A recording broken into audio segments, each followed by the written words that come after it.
When it comes to designing your own training program, you might want to get carried away and dump heaps of volume, heaps of exercise into a spreadsheet and then force yourself to do it. And that's probably not going to be the best way to go about designing your own training program. Today, I'm going to give you 3 tips when it comes to designing your own training program so you can set yourself up for some success and avoid getting burnt out before you even start week 1 of the program. Let's get stuck straight into it. Number 1 is plan periods of high stress and periods of low stress. Now, what does this mean? Essentially, when you're designing your training program, you need to periodize it. And all that means is you need to have a clear plan of where you want to take your training for, whether it's the period of a year or whether it is just the next 3 months or the next month of training. When it comes to this, you need to understand that your body isn't a machine and that it is a living thing that takes time to recover. Now, you will accumulate fatigue throughout your training program, and that's not a bad thing, that's a good thing. That's how you're going to improve. But what we want to make sure is that there are periods of high stress where you're performing high intensity and high volume, or maybe a mix, and then periods of low stress where you're not training as hard and you're recovering so that you can get ready to put some more intensity into your lifts. Now, these need to be mapped out and clear. Whether or not you need to add more light weeks into your training or whether you structure light days or some technique work throughout the week is something that you need to work out quite early on and plan this out before you start designing a crazy mad scientist plan that you're going to put yourself through. Number 2 is identify your weaknesses. So there are areas in your training, no doubt, that you probably struggle with and areas that need to be strengthened, whether it's muscle groups or a technique that needs to be addressed. Now, when it comes to addressing these need to be clearly laid out in the beginning so you can choose variations or exercises that are going to help drive the changes that you want.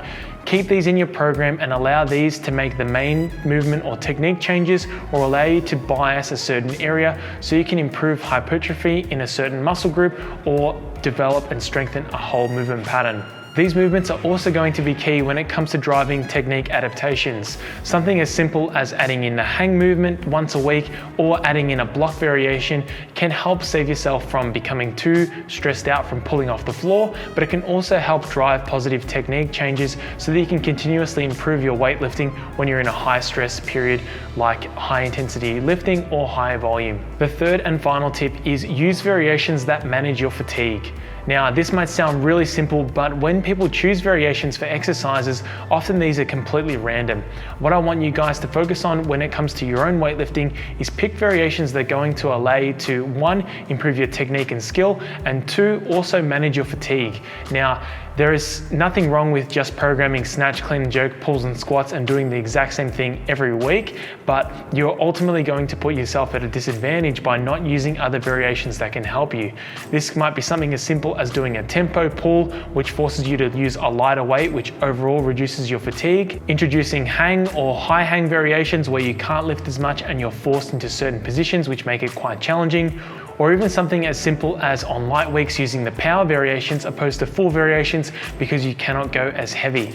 That's going to manage your fatigue and make it a lot easier when it comes to balancing periods of high stress and low stress, as we talked about in tip number 1. These tips might seem really simple when it comes to helping you improve and design a training program, but often these are the things that are most overlooked when it comes to implementing and designing your own training program.